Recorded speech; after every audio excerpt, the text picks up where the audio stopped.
Salut l'équipe, bienvenue dans LNB Club, l'émission mensuelle qui revient sur toute l'actualité de Betclic Elite avec notre partenaire Samsung et le téléphone pliable Galaxy Z Flip 4. J'ai ma tablette Samsung, j'ai mon téléphone Galaxy, mais j'ai surtout mes deux consultants de luxe, Thomas et Thomas. Comment ça va les garçons? Quelle introduction, tu nous flattes d'entrée. Mais un jour tu y arriveras à avoir cette espèce d'aisance naturelle à l'antenne. T'es encore un peu jeune dans le métier, mais je crois en beaucoup en toi. Quel bâtard, ça commence à empêcher. Je m'étais dit, il va être gentil aujourd'hui, il va me mettre un peu en avant, boum, direct, tu me casses. Mais c'est ça ton problème, c'est que là on arrive, on est dans la dernière route pour aller en play-off, il faut durcir et toi tu veux être gentil. On n'est pas là pour ça. Muscle ton jeu, muscle ton jeu, Robert, muscle ton jeu. Comment ça va les gars? Bah moi ça va super, je suis ravi d'être avec vous comme toujours, hein. Il y a beaucoup de choses à raconter et un gros programme. Il y a un gros programme et vous le savez, sur First Team et avec la Ligue de basket, on n'est pas là que pour faire l'émission, on est aussi là pour retransmettre des matchs. Et vous allez voir le programme qui arrive notamment sur la chaîne Twitch et sur LNB TV avec des matchs à commenter. Il y aura donc les Metz 92 face à Gravelines Dunkerque. Ça sera le dimanche 30 avril. Et puis Cholet, Metz 92. On s'en souvient, ça sera le vendredi 12 mai. Et on se souvient du match aller. Ça avait été un match incroyable avec un comeback fantastique de la part des Metz et Cholet qui s'était écroulé un petit peu en fin de rencontre. Donc soyez bien avec nous pour ces deux matchs à commenter. Il y aura peut-être un dernier match avant les playoffs. Ou en playoff. Sachant que que pour Cholet, ce serait peut-être un match entre le deuxième championnat et un champion d'Europe. Exactement. On verra en temps voulu. Justement, Cholet, on leur souhaite tout le bonheur du monde, comme disait ce groupe de chansons insupportables. Demain, match aller en Pologne, donc de la Coupe Euro Challenge. On espère la FIBA Europe avoir des Français, la FIBA Europe Cup. On espère avoir des Français avec un nouveau titre européen après les filles de l'Asvel qu'on félicite une nouvelle fois. Le sommaire de l'émission, allez, on va y aller, parce qu'on a beaucoup de choses à dire aujourd'hui.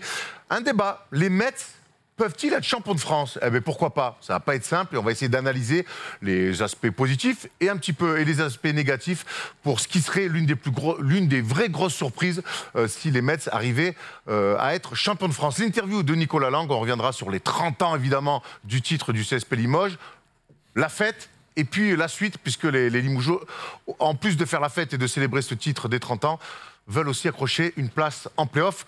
C'est pas gagné. L'analyse, notamment, et surtout la palette de Nadir Ifi et de son carton face au Paris Basket. Il a encore affolé les compteurs et les records, notre ami Nadir Ifi. Puis on finira avec un top 10, toujours de très bonne qualité. Messieurs, on y est? Allez, c'est parti. Good, c'est parti, le débat. Les Mets peuvent-ils être champions de France?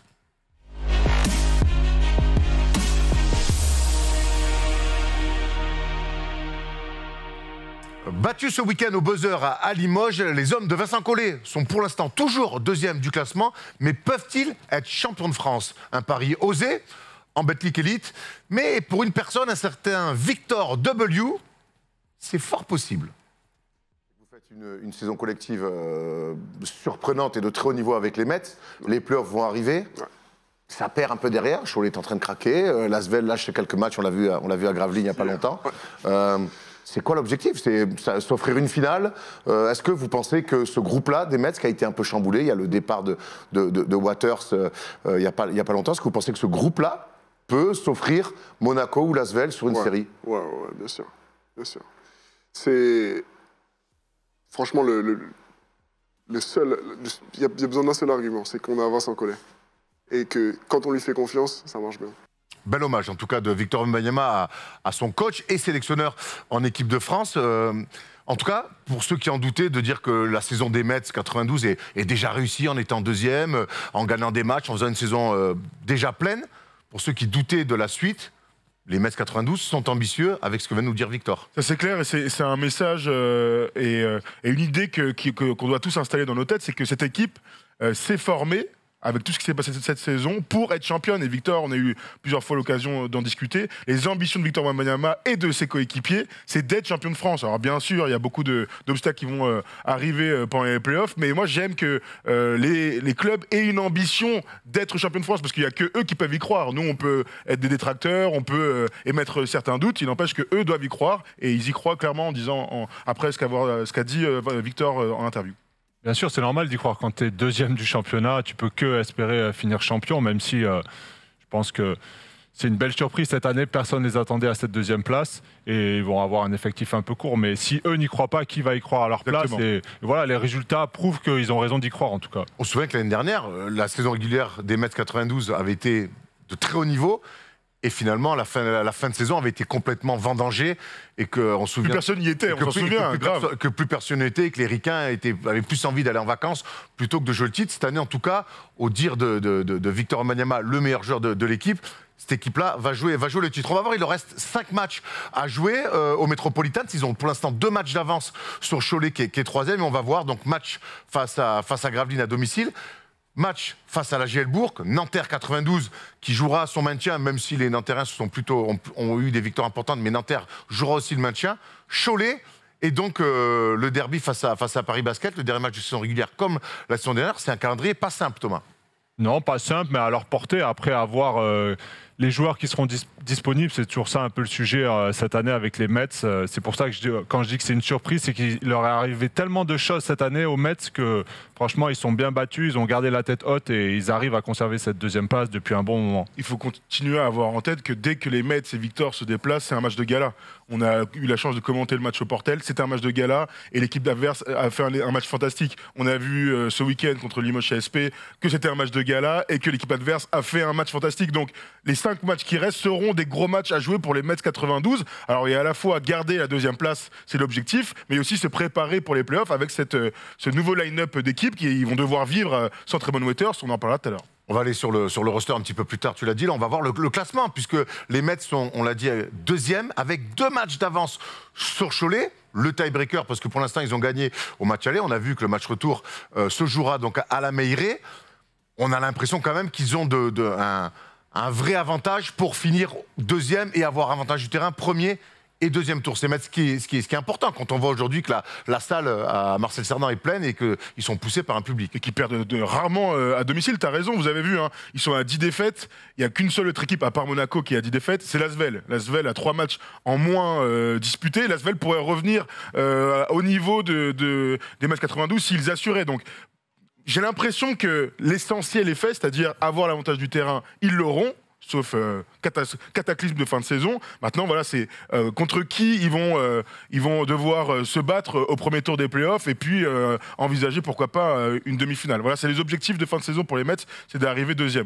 Enfin, on est d'accord tous là-dessus. Hein. Ouais, on est d'accord. On est d'accord aussi pour dire que, tu le disais Thomas, c'est une surprise. Et Vincent Collet, en début de saison, le disait, même le confiait un petit peu en off, c'est-à-dire que c'est une saison qui est largement réussie. On n'espérait pas les Mets aussi haut. Et pourtant, la saison, elle a été... Alors, il y a eu plein de bonnes choses. Il y a eu Las Vegas. Il y a eu l'éclosion de Victor Wembanyama, mais il y a eu aussi plein de petites choses à régler. Donc le match de Vegas, finalement, a donné un boost à cette équipe, mais il y a eu énormément de blessures. La première, on s'en souvient, c'était d'ailleurs un match qu'on avait commenté, c'est la blessure de Falfoy. Ça a été quand même une sacrée perte. Le départ de Tremont Waters, on va y revenir. Hugo Besson, qui est absent depuis maintenant quelques mois. Aaron Henry, l'Américain, deuxième arrière, blessé. Armel Traoré, qui est revenu il y a seulement quelques semaines. Il y a eu des erreurs de casting aussi, Patrick Nix, Justin James, et bien on termine avec cette bagarre à la mi-temps au vestiaire entre Steve Youfat et Tremont Waters, et le départ précipité de Tremont Waters. Donc oui, il y a eu des bonnes choses, mais malgré tout, il y a eu aussi des choses dures à gérer, et ils ont réussi à se faufiler pour aujourd'hui. Avouer, on joue le titre. Ah, clairement, après, il y avait des points d'interrogation en ce début de saison, parce qu'avec Waters, certes, il avait fait quelques années en NBA. Est-ce qu'il allait réussir à s'adapter au jeu européen? Il nous a montré que clairement, c'était un des meilleurs joueurs du championnat. Et puis, il y avait le point d'interrogation aussi, Wembanyama, même si on savait qu'il avait le potentiel ça reste un jeune joueur. Est-ce qu'il allait être capable de répondre aux attentes et d'enchaîner les matchs de haut niveau? C'est ce qu'il a fait cette année. Il est très très rarement passé au travers et il porte cette équipe depuis le début de saison dans l'attitude et sur le terrain, dans les stats, on le voit vraiment, c'est lui le leader. Donc c'est une surprise en général. Et comme l'a montré Erwan sur le tableau, avec toutes ces blessures quand même, ils ont réussi à maintenir leur niveau d'exigence. Et moi, le gros regret que j'ai, c'est la blessure de Falfay. On s'en rappelle, en début de saison, ils formaient un duo parfait avec Wembanyama. Ils étaient vraiment complémentaires. Et ils ont eu du mal à retrouver un peu un remplaçant à ce niveau-là. C'est vrai que tant que Tyson Thomas n'était pas arrivé, ils ont eu du mal à le remplacer, même si Bonjassi a été très bon. Et je n'oublie pas qu'autour de Victor, qui était un jeune joueur, c'était que des Américains rookies. Aaron Henry, ça fait tellement longtemps qu'il s'est blessé, mais c'est un rookie, c'est un potentiel. Devante Jones, c'est un rookie. Tremont Waters, c'est un rookie. Quand on dit rookie, c'est que c'est des jeunes joueurs et leur première fois en Europe et qu'il y a toujours un moment d'adaptation. Alors ça a marché de bout en bout, puisque les résultats, en fait, ils n'ont jamais eu même dans leur mauvaise période, ils n'ont jamais enchaîné les défaites. On a vu plein d'équipes malheureusement galérer, on a vu des blessures. Il y a eu beaucoup d'équipes, je pense à Nanterre ou Limoges par exemple, qui ont eu beaucoup ou Le Mans aussi. Ils ont eu beaucoup de blessures, ils ont dû changer les équipes, les machins, les trucs. Eux, ils ont continué à performer. C'est bien sûr grâce à Victor et à son impact, parce que lui, à contrario, il n'a manqué aucun match, mais c'est aussi parce que collectivement, ils ont toujours réussi à sauver l'essentiel. Même dans leurs mauvais matchs, ils sont allés chercher des victoires importantes dans les fins de match. Donc voilà, c'est une saison archi positive et surpris, vous avez raison, parce que je ne pensais pas qu'ils allaient tenir aussi longtemps ce niveau de résultat. On va revoir le classement pour voir actuellement, parce que pour être champion de France, hein, c'est mathématique, hein, il va falloir battre gagner contre tout le monde. Voilà, il va falloir battre L'Asvel et Monaco. Mais peut-être pas les deux, parce que quand on regarde le classement d'aujourd'hui, on voit que finalement, Thomas, L'Asvel, Lyon-Villeurbanne est un faux numéro 6. Tout à fait. Et pourrait remonter au classement, ce qui ferait que Boulogne, si Boulogne passe le premier tour, pour éviter Monaco et Asvel qui, eux, s'affronteraient de l'autre côté du bracket. Absolument, hein, comme en NBA, hein, pour tous ceux qui nous suivent, hein, vous savez, hein, donc 1, 2, 3, 4, vous avez l'avantage du terrain contre 4, 5, 6, 7, 8, et deuxième tour, c'est 1 contre 4, enfin le vainqueur en tout cas, et 2 contre 3. Donc s'ils sont deuxième, ils affronteraient a priori le troisième, aujourd'hui c'est Cholet, l'Asvel est sixième, donc affronterait Cholet au premier tour, mais il leur manque tellement de matchs, donc 3 matchs hein, par rapport aux Mets, à l'Asvel. Pour l'instant, c'est en l'état, l'Asvel est sixième, mais je ne peux pas imaginer cette équipe ne pas avoir l'avantage du terrain. Alors, il y a la JL Bourg, etc., il y a des équipes qui sont devant, mais l'Asvel, au vu de leur deuxième partie de saison, hein, en championnat, en Leaders Cup, etc., en Coupe de France aussi, on ne peut pas les imaginer ne pas finir au moins quatrième. Si c'est cinquième, c'est pareil, ça fera un deuxième tour, donc une demi-finale. Asvel, Monaco, si les deux équipes passent. Et puis ils en ont fini avec l'Euroleague, là enfin ils peuvent mettre ça de côté, ils peuvent passer à autre chose et se concentrer à 100% sur le championnat. Il y a la Coupe de France samedi, et après t'as raison. Voilà. Ouais.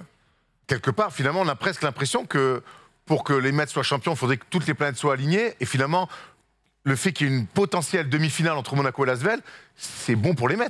Ouais, c'est bon pour les Mets, après...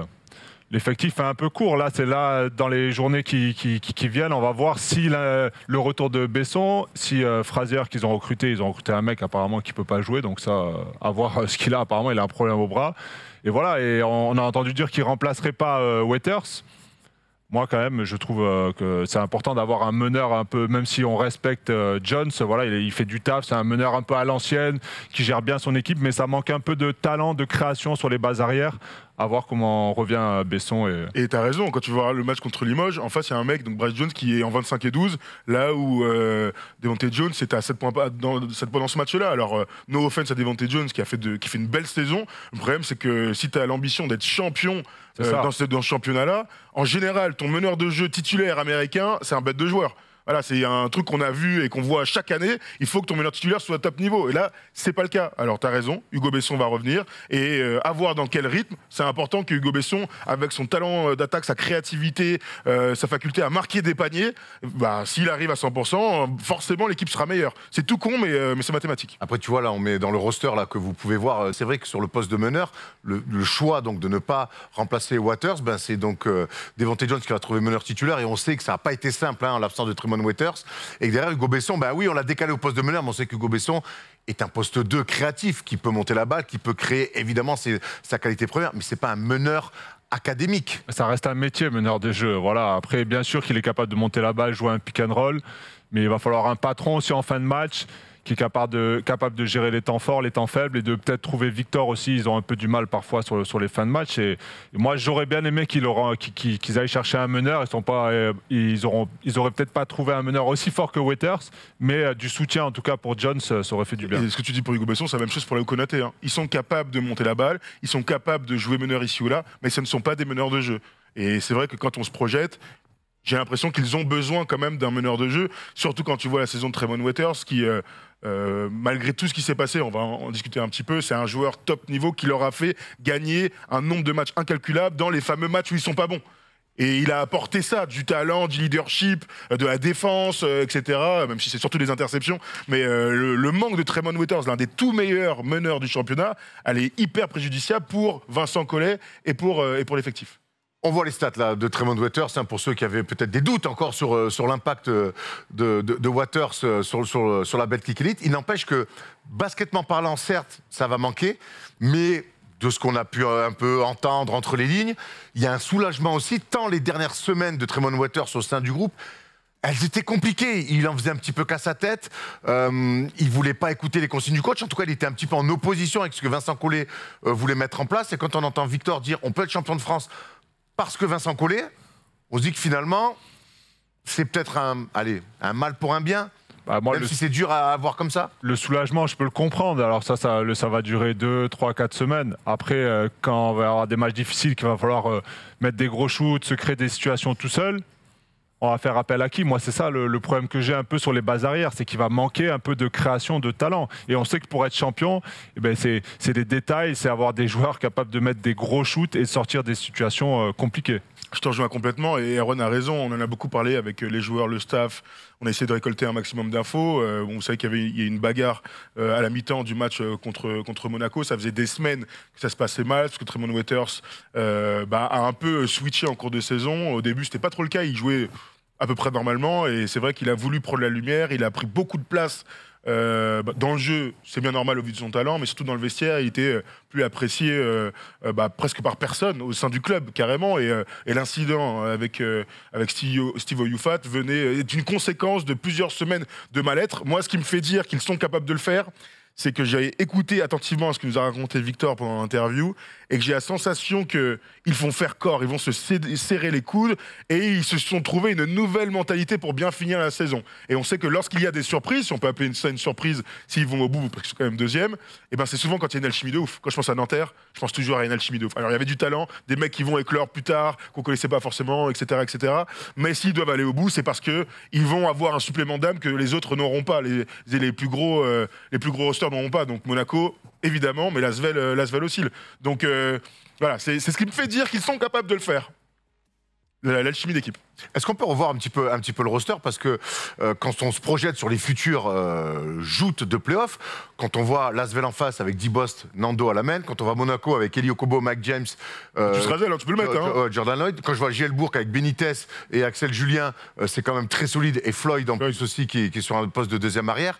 C'est vrai que sur ce poste-là, il va falloir bricoler. Par contre, à l'intérieur, il se passe, on avait autour de Victor, l'arrivée pour moi de Tayshaun Thomas, c'est une clé. Ça fait du bien. Victor nous a confié qu'il était content de ce joueur-là, qui était complémentaire. C'est une bonne recrue pour moi maintenant. Il faut qu'il élève un petit peu son niveau. Il fait le taf.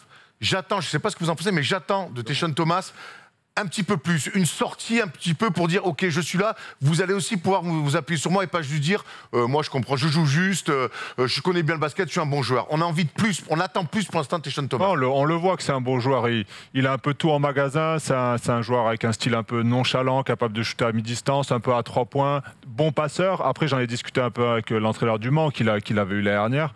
Voilà, il me disait pour lui, il le voyait un peu pas au top de sa forme encore, qu'il était un peu limité physiquement. Voilà, il est pas in shape totalement, mais en tout cas il fait du bien à Victor parce qu'il s'écarte et on sait qu'il faut un sorte de poste 5 un peu hybride, capable de jouer dos au panier quand Victor s'écarte et capable aussi de s'écarter quand Victor décide de jouer plus près du cercle. Comment tu fais au basket quand t'as pas de meneur hyper dominant?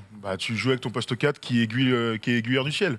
Voilà, c'est tout con. Et ils ont 2 mecs qui sont capables de le faire. En Victor et en Tayshaun Thomas, ils ont 2 mecs qui sont capables d'être un leader d'attaque dans le jeu par le poste haut. Donc, si j'étais Vincent Collet, je jouerais vachement sur ce type de forme de jeu plutôt que sur du pick and roll avec Devontae Jones parce qu'il excelle pas du tout dans ce domaine-là.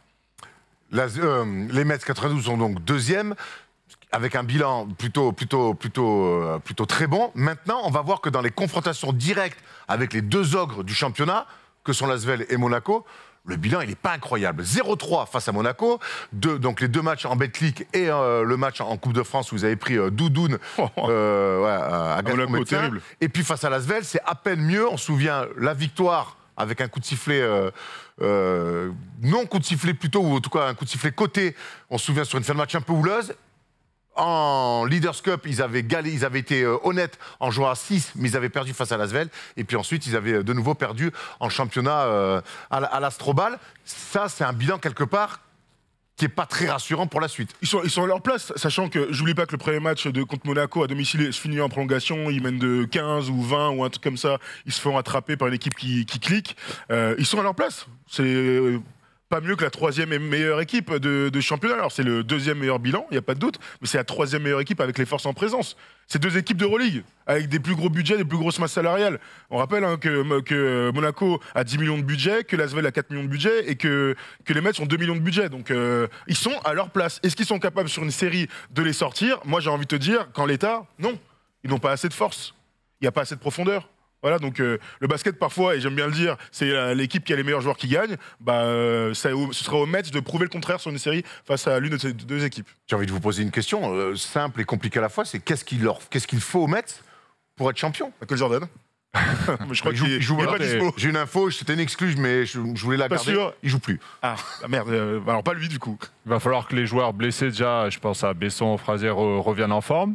Bon, apparemment, il n'y aura pas d'autres meneurs, donc ça, on va passer à autre chose. Mais ouais, des coups, jouer leur va-tout et tenter des choses. Peut-être une explosion. Il faut des jokers, peut-être un grand style au Youfat sur un match, un grand Banjassi aussi. Les joueurs du banc soient bons. Un Bilal Koulibaly qui a des qualités, qui se montre de plus en plus. Peut-être qu'il va être capable de faire péter aussi 1 ou 2 matchs. Et on sait que voilà, pour des équipes comme ça, avec un roster peut-être un petit peu plus court, il faut aussi créer la surprise et que les joueurs du banc élèvent leur niveau de jeu et ils n'auront pas droit à l'erreur, ça c'est sûr, ils n'auront pas trop de marge. Pour moi, l'une des clés, c'est de jamais perdre à domicile. Ils sont à 12-2 dans ce championnat à domicile, donc c'est vraiment une forteresse.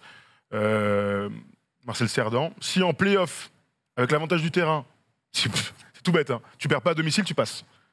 Donc voilà, l'équation, elle doit être là. Ils sont capables de faire des calls extérieurs, j'en ai aucun doute, mais on a vu, j'en parlais tout à l'heure, des chaudrons dans lesquels ils ont perdu ces dernières semaines.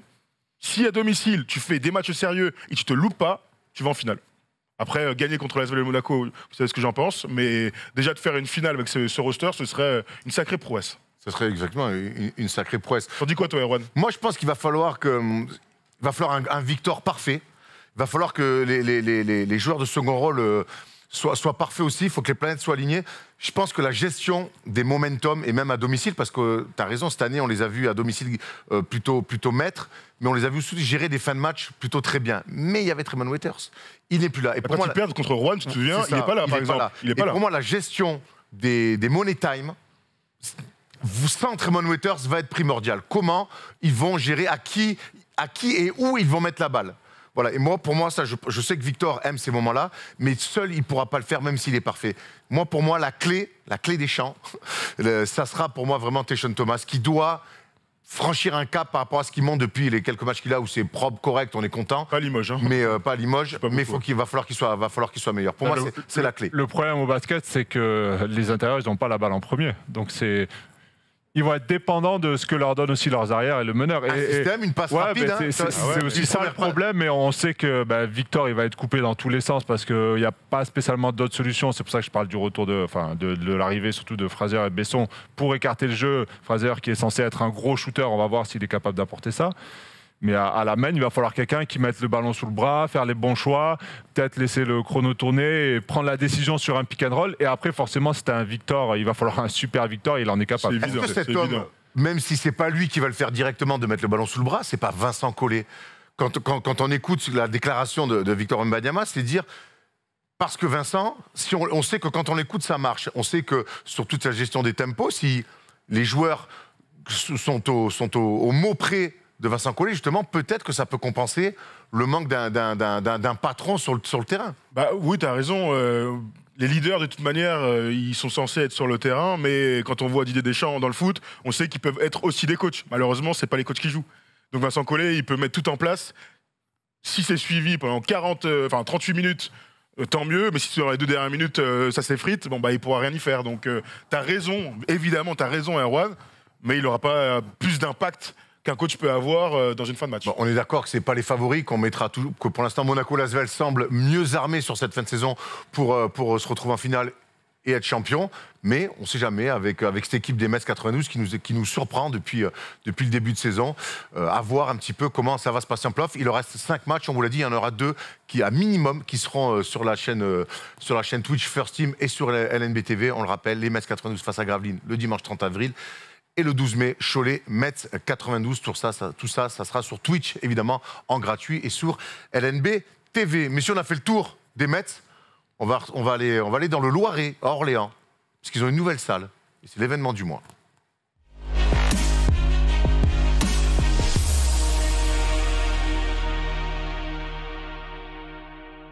Orléans, ça comète, messieurs. Une nouvelle magnifique salle de à peu près 9500 places en config basket. Et avant qu'on en parle, quand on parle de nouvelle salle, de nouvelle ambiance, le mieux, c'est d'avoir des images. For me, it's amazing tonight. And in my career, I never play at home with 10,000 people. Never. But I think a lot of people, they don't know you. C'est la vérité. I think tonight, some people, they don't know you. Let them know. Let them know. That like this, they want to get back on next game. Ensemble.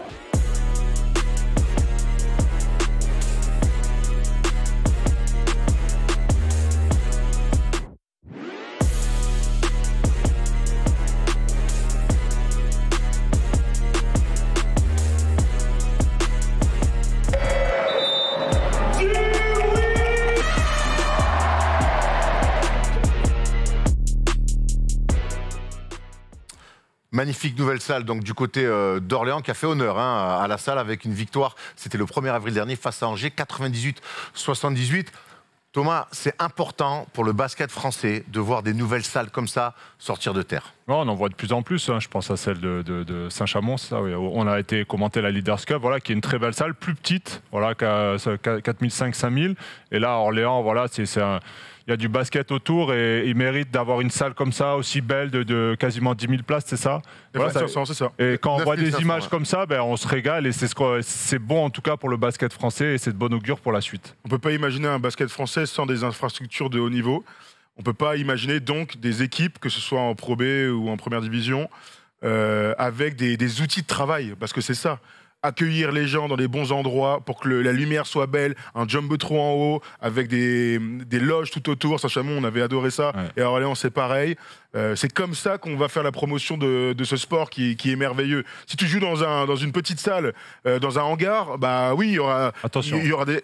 Et je pense, tu sais à quelle salle je pense, et même celle-là, il y aura une nouvelle salle. On pense bien sûr à Cholet, et la Meilleraie qu'on adore. Aussi, ouais. Et il y aura une nouvelle salle là-bas. Donc voilà, c'est comme ça que le basket va progresser dans notre pays, avec des outils de travail de très haut niveau. Je suis sûr que l'équipe de France ira jouer là-bas, ici ou là, que ce soit les filles ou les garçons. C'était, c'est déjà prévu.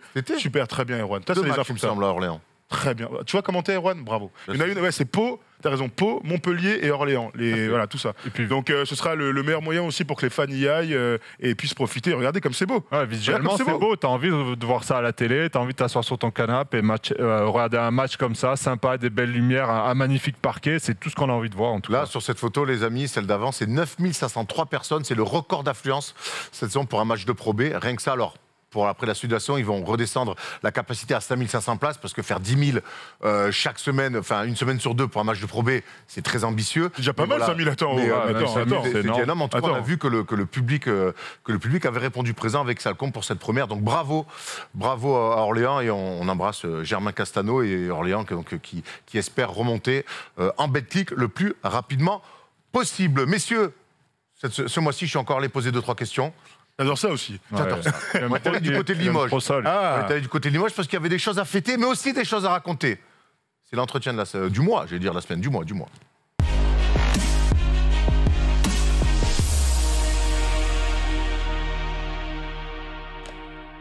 Ce week-end, le CSP célébrait les 30 ans de leur victoire en Euroleague face à Trévise.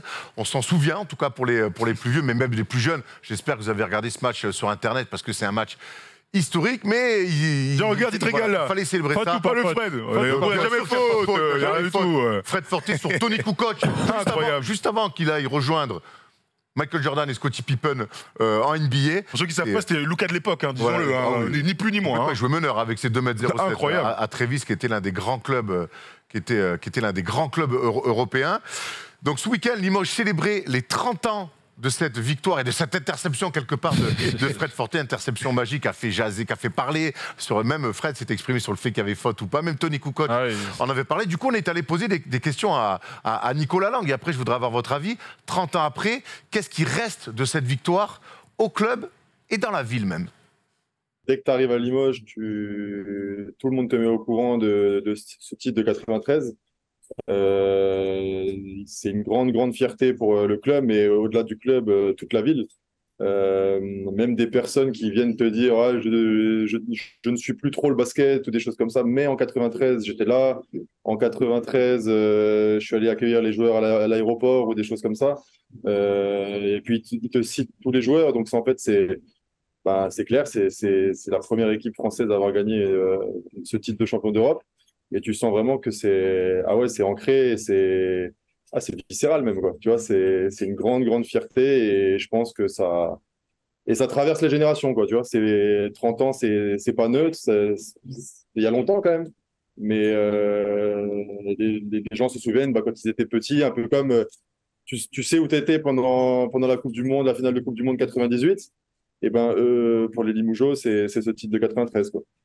Ouais, alors le club de Limoges est le premier club en sport co à gagner une Coupe d'Europe. Alors avant, il y avait eu des Corach, mais la vraie, la numéro 1, c'est le premier club de sport co. C'est en 93, et on sait 93.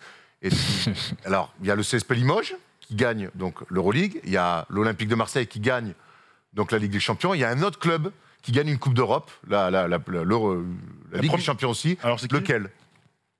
Dans un autre sport, du coup. Dans un autre sport. J'ai pas du tout l'info. En handball, bien sûr. En handball. Ah oui, bien sûr. C'est qui, Montpellier ? C'est l'OM Vitrolles. Ah bon ? En 93, Bonne info. qui gagne aussi la Ligue des Champions avec le frère Tapi qui était président de l'OM Vitrolles. Donc c'est un je t'en prie. Et donc c'est un été incroyable. Mais c'est vrai que c'est dingue ça. À Marseille, on adore dire à jamais les premiers, mais les premiers des premiers, c'est Limoges parce que ça se passe quelques semaines avant le titre de l'Olympique de Marseille. Donc voilà, c'était un printemps incroyable pour le sport français. Il fallait évidemment, à Limoges, plus qu'ailleurs, rendre hommage à ce titre qui a marqué l'histoire du basket français. Avant ça, quel souvenir vous avez, vous ? Tu avais 3 ans, toi, à peine ? Oui, alors je me souviens pas du match, évidemment, hein, je vous rassure, mais j'ai vu des reportages, j'ai vu ce match, Fred Forté, etc., etc. Et surtout, l'ambiance. Et d'ailleurs, il y avait un truc qui était sorti il y a pas si longtemps, avec ils sont rentrés comme des rockstars à Limoges, la une de l'équipe, etc. C'est un des grands moments de l'histoire du sport français. Voilà, c'est plus large que notre sport. Ouais, clairement. Après, moi, j'ai eu la chance de jouer à Limoges. Hein. C'est un club incroyable, avec un truc qui m'avait marqué, c'est qu'on était en Pro B à l'époque, on essayait de remonter avec Fred Forté qui était coach. Il faut tout que ça m'étonne. Ouais, Fred Forté qui était coach et président en même temps. Et un mardi, on joue Quimper, qui était une équipe un peu bas de classement. Je me dis, bon, relou, le match du mardi contre une équipe, c'était plein à craquer. Les mecs sont comme des oufs, c'est tout le temps plein. On rentrait de déplacement, on avait les jogging Adidas, on allait directement en jogging Adidas dans les boîtes de nuit, on rentrait partout et ils adorent ça. On te reconnaît dans la rue, c'est vraiment un club à part et l'ambiance est extraordinaire. C'est une salle qui date, mais c'est une belle salle tout en rond comme ça et on ressent, on dit même que le parquet vibre un peu quand tout le monde se lève et crie et c'est une ambiance exceptionnelle, hein, Limoges. L'ambiance était exceptionnelle encore ce week-end, justement pour célébrer d'abord les héros de 93. On voit Jim Bilba, poste 4 bondissant qui nous régalait. Il y avait Richard Dacoury, voilà, coaché par Bozidar Malskovic, et son basket défensif, ça rigole pas. Jimmy Vero, avec qui j'ai eu la chance de jouer, moi qui dans les voyages en car me racontait les Jean-Marc Duprat, voilà, Yuris Doce, voilà, il y avait, ils étaient quasiment tous là, il me semble. La fête a été belle, puisqu'en plus le match était incroyable, avec un scénario fou. Scénario presque rêvé. On a demandé à Nicolas Lang, c'était dur de mieux faire comme scénario pour célébrer cette victoire. Ah, c'est vrai que je pense que pour fêter ça, il n'y avait pas meilleur scénario. Alors, en plus, on était dans une mauvaise passe. Du coup, beaucoup de pression parce que tu vois l'événement arriver, tu vois les anciens joueurs, toi, tu es à plusieurs défaites de suite. Et tu vois, cet événement avec, tu fêtes quand même le titre en Euroleague, quoi. Tu vois, c'est pas n'importe quoi. Et tu vois une grosse équipe de Boulogne arriver à la maison, donc tu te dis bon, ça va être compliqué. Il faut essayer de faire le meilleur match possible. Et c'est vrai que le scénario, au final, il est parfait. Tu peux pas rêver mieux. Avec une première mi-temps compliquée et on va dire une deuxième mi-temps parfaite, plus les 2 dernières minutes, voilà, dignes d'un film, quoi. Dans la préparation du match, tu sentais qu'il y avait une pression particulière par rapport justement à l'événement? Oui, mais c'est pas simple à gérer, mais toi, en tant que joueur, il faut que tu arrives à comprendre que chacun son métier, quoi. Chacun son métier. Tu as le club qui est là pour organiser un événement avec les supporters qui ont fait un super tifo, qui étaient prêts. Tu as les anciens qui sont là pour célébrer et voilà, ils l'ont bien mérité. Et toi, tu dois réussir à faire abstraction de tout ça et te concentrer sur ton match parce que si tu commences à t'éparpiller et à. Voilà, c'est la moins bonne des façons de préparer un match et surtout contre une équipe comme Boulogne. Donc voilà, je pense que c'était bien pour nous que ce soit une grosse équipe parce que du coup, ça te permet de te dire bon, attention, s'il y a du sérieux qui arrive, nous, on a assez à se concentrer pour pas s'éparpiller, quoi. Messieurs, question, on va se refaire pour le kiff. Le tir de Bryce Jones sur ce step back sur Victor Wembanyama. C'est un tir extraordinaire, hein, vraiment -2, mettre un c'est le tir dont on a tous rêvé enfant, même adulte. Maintenant, question, on a cette jolie loupe là-dessus. Marché ou pas? Ah, vous voulez me chauffer là? On te pose la question, Thomas, marché ou pas? Ouais, là, voilà. Pour moi, il y en a 3. Après, on sait que c'est toléré. Alors, il y a ce fameux pas -1 que tout le monde adore utiliser dès qu'il y a une suspicion de marché. Bon, bientôt, je pense, d'ici 10 ans, on pourra faire 3 pas, hein, à ce rythme-là. Ça va aller très vite. Mais, alors que ça siffle pas à vitesse réelle, c'est très dur. Voilà, dernière action du match. Compliqué de siffler un marché sur un step back comme ça. Après, ça reste un shoot incroyable. On va pas se mentir, c'est sur la tête de Wembanyama qui défend plutôt bien. Hein. Il a 2 doigts de le contrer, l'autre il envoie une sacrée cloche. Après, marché ou pas, c'est anecdotique. L'arbitre n'a pas sifflé. Victoire pour Limoges au buzzer. Moi, je dis pas marché pour un truc simple. C'est que, imaginez qu'on siffle marché qui marque là. On passe encore pour des branques. Ça, c'est des moves qu'on voit au plus haut niveau possible du basket. Certes, il y a des dérives, mais c'est la NBA. C'est des trucs qu'on voit, qu'on a l'habitude de voir. Moi, et bien sûr que c'est limite, etc., qui rajoute un petit truc, un petit machin, je peux l'entendre. Mais ça, c'est pas un marché flagrant. Notre sport est fait de spectacle et tout. Voilà, c'est pas flagrant. On en a beaucoup discuté entre nous. Moi, j'ai pas envie de te dire que là, il y a marché. Surtout sur une dernière action sur Victor avec une filoche de l'espace. Mais imaginez s'ils avaient sifflé. Mais la honte. Donc, bravo, messieurs les arbitres. On joue. C'est un step back de haut niveau. C'est une cloche exceptionnelle. C'est un panier dont on se souviendra très très longtemps. Donc, pas marché pour moi. Et l'histoire est belle. Tu vois ? Moi, je suis toujours partagé. Moi, quand je le regarde, je fais, oula, il me semble qu'il fait un pas de plus. Sur le ralenti, j'ai l'impression qu'il y a à minima un pas de plus. Le petit pas qu'il fait, il y a un petit pas qu'il fait à un moment donné où, si tu peux le remettre, Polo, désolé, je te mets un peu dans la sauce, ou qui lui permet vraiment de reculer. Tu dis que Victor, il a 2 doigts de le contrer, mais s'il fait pas ce pas-là, il est peut-être contré. Oui, mais il le fait. Après, pour moi, c'est le basket, c'est le basket moderne. Voilà, moderne. Celui-là, voilà, avec le pied gauche qu'il fait. Pour moi, celui-là, c'est le pas de trop. Mais est-ce qu'on se compte pas 0 pas... Finalement, James Harden l'a fait, personne pleurait. C'est vrai que quelque part, dans le scénario, c'est accepté aujourd'hui, et tant mieux pour le spectacle.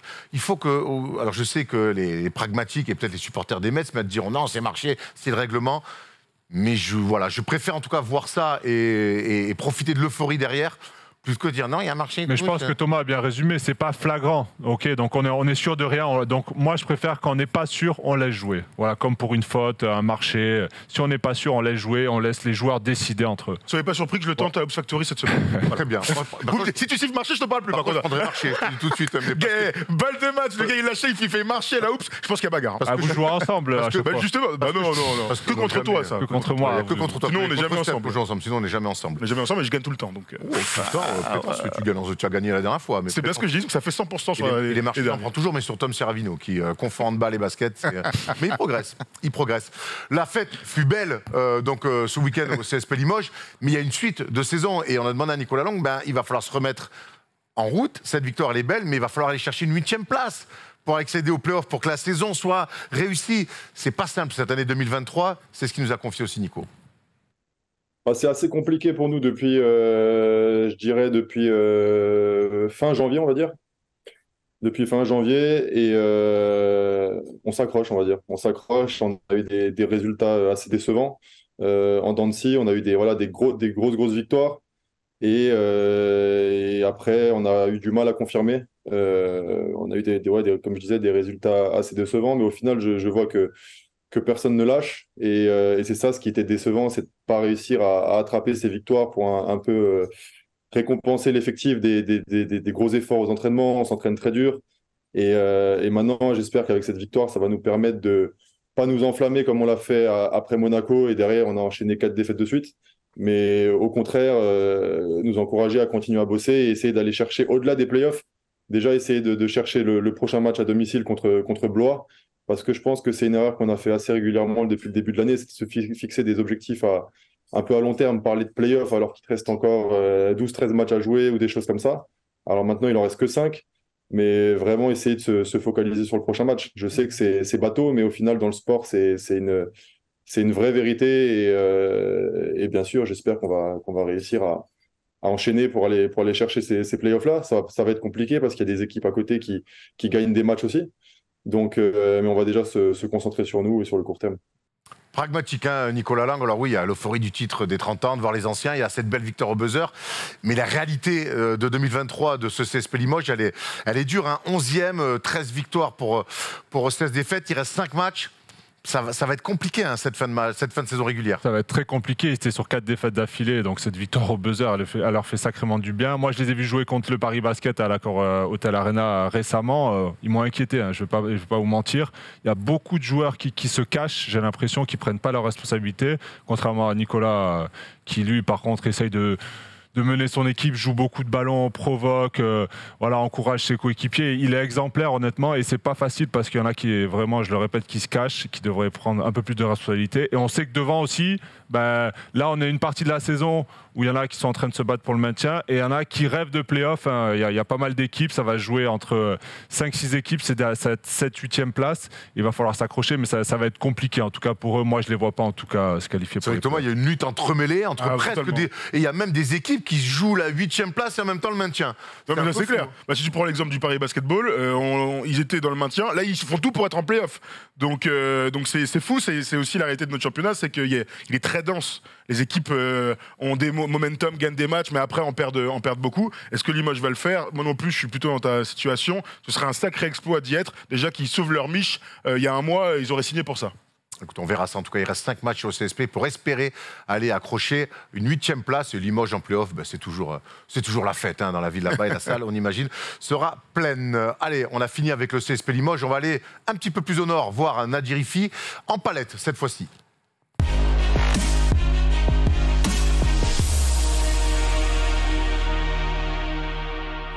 44 d'évaluation, meilleure perf de la saison, français et étrangers compris, 39 points, deuxième total de la saison, français et étrangers inclus, derrière Jordan Floyd de Bourg-en-Bresse avec ses 41 points, c'était lors de la première journée, on s'en souvient. Nadir Hifi mérite beaucoup de shots cette saison, mais il mérite surtout la palette à Toto.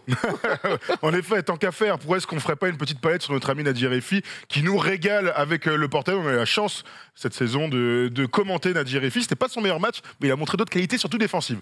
Bon, dans cette palette, on va pas voir le défense, on va voir des puntos. 4 actions, on va commencer avec la première. Nadir Hifi est donc un joueur de très haut niveau, vous le savez, un joueur surtout à la rapidité totalement folle. On est contre le Paris Basket, dans le fameux match où il met 39 points, et vous allez voir cette première action qui peut paraître simple, mais vous allez voir surtout sa rapidité. Nadir Hifi est donc là avec la balle, un système comme ça, on est plutôt en fin de possession, il reste 10 secondes, un système de son équipe pour envoyer son ailier de l'autre côté, il va devoir jouer son 1 contre 1 face à Tai Wallace. Son pivot va venir lui poser un écran. Tai Wallace défend plutôt bien, lui l'ancien joueur NBA. Et là, Nadir Hifi, la rapidité, le crossover, il va aller à l'inverse de son pivot qui pose un écran. Il a vu ce grand couloir central pour aller chercher ce lay-up hyper difficile. Il va se décaler avec sa main gauche. Là, Thomas Larokis, on voit d'abord sa rapidité et son sens aussi des espaces parce qu'il va là où il n'y a pas de défenseur. Ouais, clairement, il analyse la défense de Tai Wallace assez rapidement et on voit la crainte du défenseur qui est assez loin. Ils ont peur de le coller, joueur très rapide, très au sol. Et voilà, il voit direct qu'il y a l'occasion de prendre le pick and roll à contre-pied, le défenseur à contre-pied. Et après, on sait qu'en finition, il est très très fort. Il va chercher à l'opposé pour éviter de se faire contrer. C'est du Nadir Hiffi dans le texte. 1 contre 1 réussi pour Nadir Hiffi. Deuxième action dans cette petite paletasse du joueur du Portel. On y va tout de suite ensemble. Nadir Hiffi sur le pick and roll.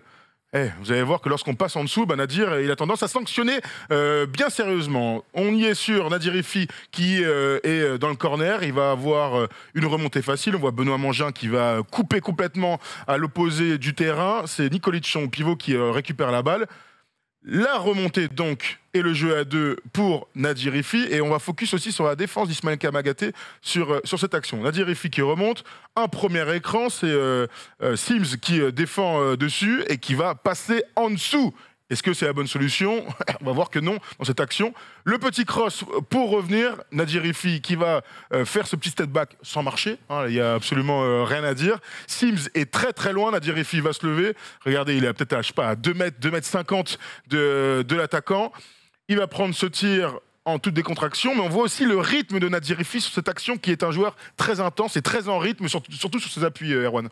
On le voit de toute façon, tout ce qu'il fait, il le fait très rapidement. C'est maîtrisé et puis surtout c'est de la lecture. On l'a vu sur la première attaque tout à l'heure, il a vu un drive, sur la vitesse il va plus vite que tout le monde là. On fait un choix parce qu'il y a eu un switch, c'est un intérieur qui défend sur lui. Il passe en dessous, tu passes en dessous, je vais créer une distance pour me mettre dans mon rythme et trouver ce tir à 3 points là. Il a largement le temps d'ajuster. Et ça tombe dedans. Il est dans un bon soir. Et on voit que là, personne ne peut le contester là-dessus. Il lit aussi, ce qui est intéressant sur Nadir Hiffi, c'est qu'il va très vite, mais il arrive à se créer des situations à lui dans lesquelles il est confortable. Thomas, on voit un passer en dessous, c'est peut-être la défense qu'il faut face à un joueur aussi rapide. Erwan parle de lecture. Il analyse très vite en fait le point faible. Et là, il va pouvoir exploiter la brèche, entre guillemets. Là, il voit que Sims, il passe en dessous, il ne fait pas l'effort. Hop, il se dit, je suis large. J'ai tout le quart de terrain pour moi. On voit aussi la coupe de Mangin avant. Et il lui laisse un quart de terrain pour jouer son pick and roll. Et c'est le leader offensif du Portel. Et ils lui font entièrement confiance. On le voit. rappelle qu'il a 17 points de moyenne cette saison. C'est l'un des tout meilleurs scoreurs du championnat. Encore une fois, on voit que toutes les fins de possession, quand on est sous les 10 secondes, Bala papa. Forcément. Bala papa, absolument. Troisième action de cette petite paletasse que l'on vit ensemble. On y va tout de suite. Nadir Hiffi sur du pick and roll, encore une fois avec Nikolic. Et là, vous allez voir la défense d'Ismaël Kamagaté qui est donc en drop coverage. On en parle beaucoup en ce moment en NBA, mais on en parle aussi en Bekik Elite. Le pick and roll, pour l'instant, plutôt basique de Nadir Hiffi, c'est Juan Bégarin qui défend sur lui. On va voir Nadir Hiffi qui va pénétrer sur sa main droite. Il est dans l'entre-deux, entre les deux défenseurs, Bégarin qui revient derrière lui et Ismaël Kamagaté qui donc est en contrôle et descend vachement bas dans la raquette. Nadir Hiffi qui va prendre le contact. D'habitude, c'est des actions qu'on voit beaucoup plus haut sur le terrain quand l'attaquant le met dans son cul comme ça. J'arrête de la dire comme ça, qu'il le mette dans son dos, c'est mieux.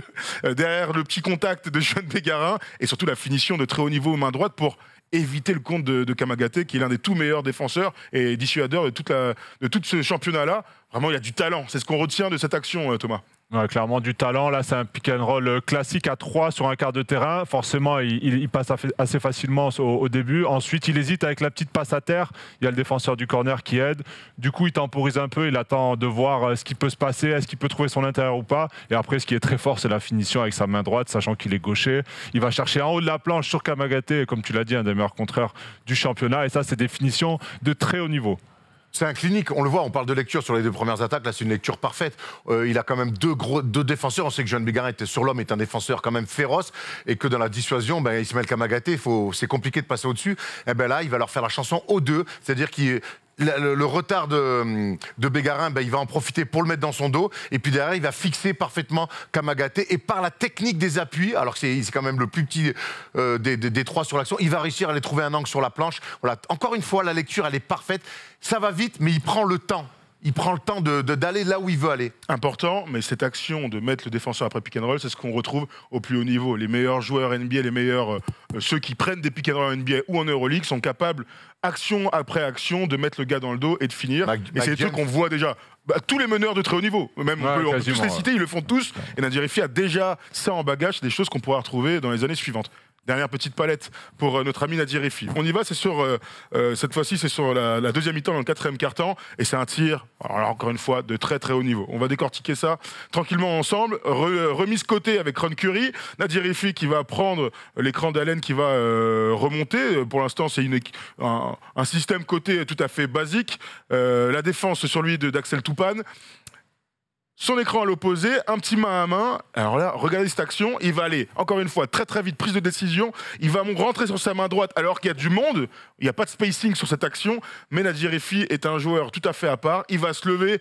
Et regardez Ron Curry, sa réaction, c'est de dire mais qu'est-ce que tu fais, gros? Qu'est-ce que tu fais? Un peu comme Steve Kerr avec Steph Curry back in the days, vous vous en souvenez? Et là, le grand sourire de Ron Curry, parce qu'il met une énorme filoche. Là, c'est une action d'un joueur qui est en confiance et qui a beaucoup de talent, encore une fois.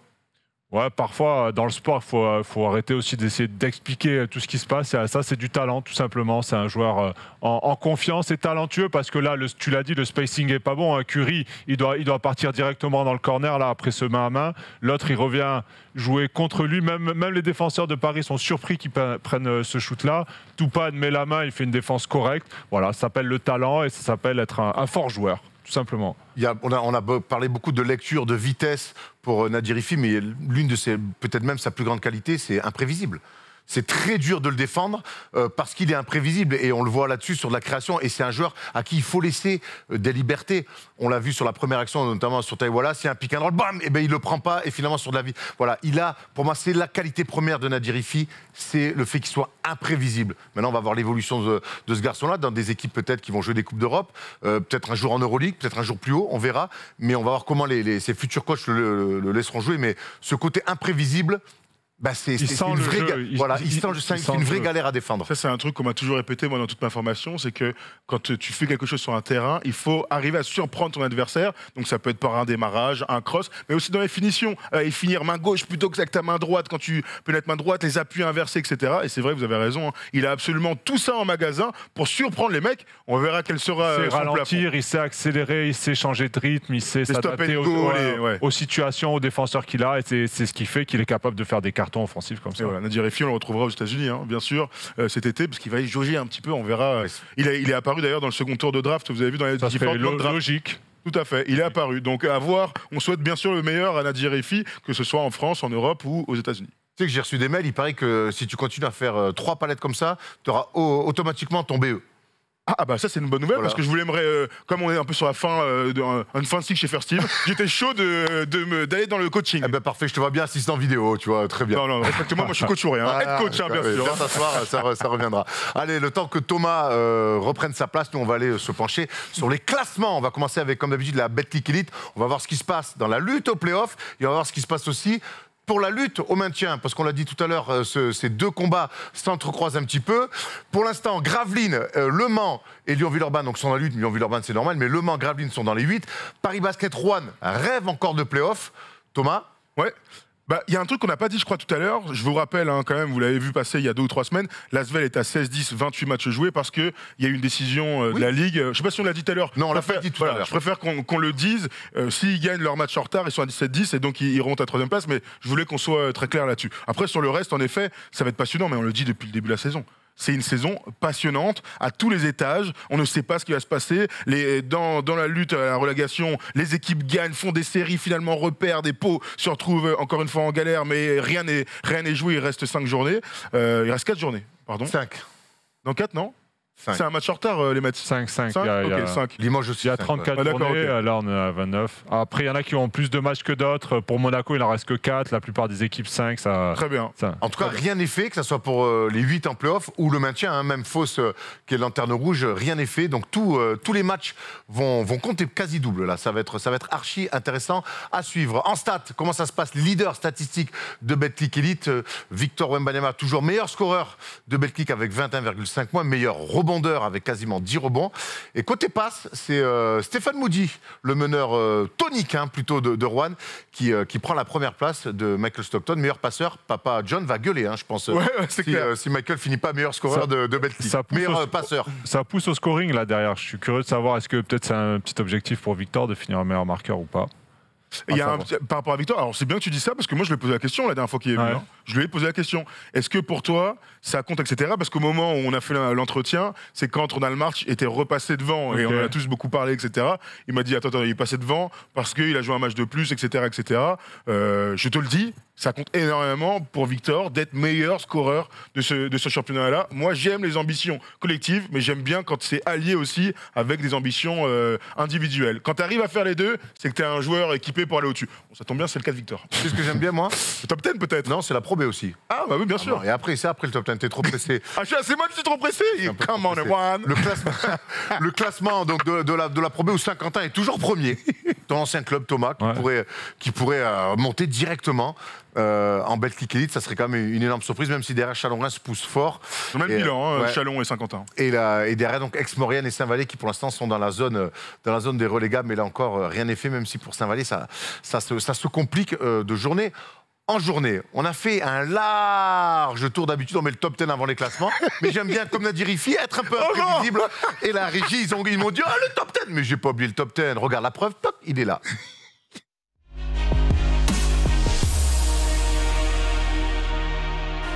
Carton pour les joueurs de Sacha Obradovic. Oh, elle est jolie cette passe. Waouh, régalé là, la Rifi. Exceptionnel à regarder ça. Oh là là là là là. Wallace. Ah, cette fois-ci, le alley-oop, il fonctionne avec Jérémy Evans qui est monté très haut pour aplatir le ballon dans le cercle. Alcrès, le bon. Delio Kobo, il peut les mettre. Des rebonds offensifs. Oh, le alley-oop monstrueux. Shima Moneke qui n'en revient pas lui-même. Oh la vache. Oh, la violence. Ah ben voilà, le petit jeune est sur le poster. Ah oui. Usage jusqu'au bout. Il faisait un super match. Matt Morgan. Valentin Chéry, l'interception de Bruno Sigalamata. Allez, Timothée Vergia, c'est bien joué. Oh, c'est bien. Oh, Mamma mia! Mbayenda qui vient exploser un gros dunk. Freshman ou pas, avec Johnson à 3 points, il le fait ou pas? Il le fait pas. Robert Johnson qui récupère, shoot au buzzer. Incroyable, Monsieur Corneli. C'est très très sympathique. Attention Corneli. Non. Oh, Thomas Corneli. Qu'est-ce qu'il veut t'a balancé dans...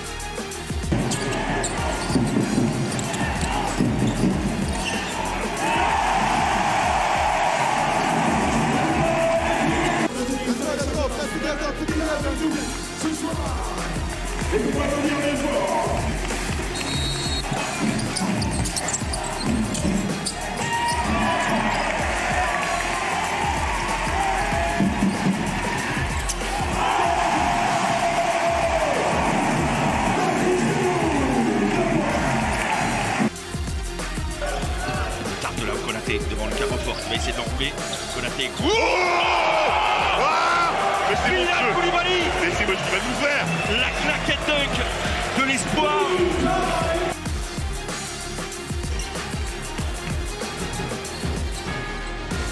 Il a trouvé Kyle Foster, il passe ligne de fond.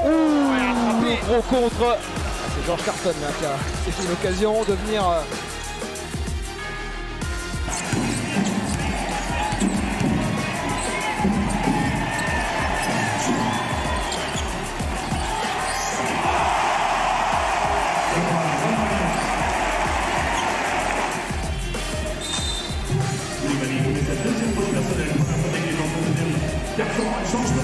Koulibaly remplacé par Traoré.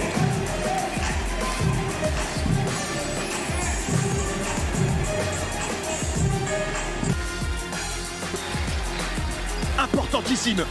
Main à main avec Bryce Jones. Bryce Jones pour la gagne face à Victor Wembanyama. Step back, il est court. Mais c'est monstrueux. Il n'est pas court du tout, c'est ficelle. Un shoot pour la gagne.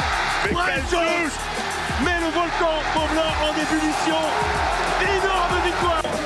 De la victoire en Coupe des Clubs Champions. Et Bryce Jones vient dégainer ce shoot.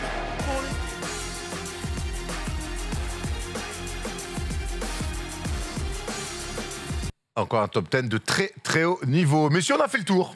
On a fait le tour et avant de se quitter, on va quand même se donner des rendez-vous parce qu'il faut qu'on se revoie très rapidement. Les rendez-vous, on vous l'a dit en début d'émission, c'est 2 matchs à commenter donc sur la chaîne Twitch First Team et sur LNB-TV. Les Mets face à Gravelines Dunkerque le dimanche 30 avril à 17h et puis Cholet-Metz 92 vendredi 12 mai à 20h. Rendez-vous est pris ? Bien sûr, bien entendu, Erwan. Tout à fait, Erwan. Et puis on se retrouve samedi aussi. Hein. On se retrouve samedi aussi pour la finale de la Coupe de France, quand même. Pour commenter les finales de la Coupe de France très tôt. Serravino Laroukis, dès 9h15 pour commenter les cadettes et les cadets. Et puis avec Thomas, ça sera dans la 13h45 et 16h45. Pour les finales filles et hommes. T'as toujours pas trouvé ton dunk Moulin ? Pas un moulin, c'est un poster. Je crois. Ouais. Moi, je te l'ai dit la dernière fois, moi, j'y crois pas. Voilà. T'as fait 2 mois qu'on te l'a demandé. Gros, il n'y a rien. Pour moi, t'es un mytho. C'est compliqué de T'es un retrouver mytho. les archives Alors, du je sais basket qu'en ce moment, français. t'as des choses à régler parce que ta vie va bientôt changer. Oh là là, C'est ok. vrai. Mais les gens veulent voir Thomas Laroukis avec les cadres de l'époque. Moi, j'ai vu. Il y avait un mec qui avait fait des montages, je sais pas pourquoi il a enlevé toutes les vidéos de YouTube. À l'époque, j'avais 3 montages sur moi, elles ont disparu. Je vais retrouver ce match. Où Voilà. que tu sois, cet homme-là qui faisait des montages, envoie-nous C'est les vrai. vidéos. Ah ouais, Les gens je me rappelle veulent plus voir. son nom, il faisait des montages sur pas mal de joueurs. Les gens, Sache que Thomas veut te donner 2000 € en plus si tu vrai. lui envoies les vidéos. C'est Hein. vrai. 2000 €, c'est bien. parce que là, apparaître le sosie de Pierre Gasly, on a du mal à croire que t'es un dunker. Donc voilà. Donc, ça va, c'est mieux. Vous mettre le sosie de Pierre Gasly que Ça le va. Kiko le Gado. Hein. Ouais, Voilà, sur cette belle d'accord. comparaison, on vous embrasse, on vous dit on se retrouve le mois prochain pour le nouveau NB Cup et on se retrouve évidemment sur la chaîne Twitch pour commenter les matchs et sur l'NB TV. Ciao l'équipe.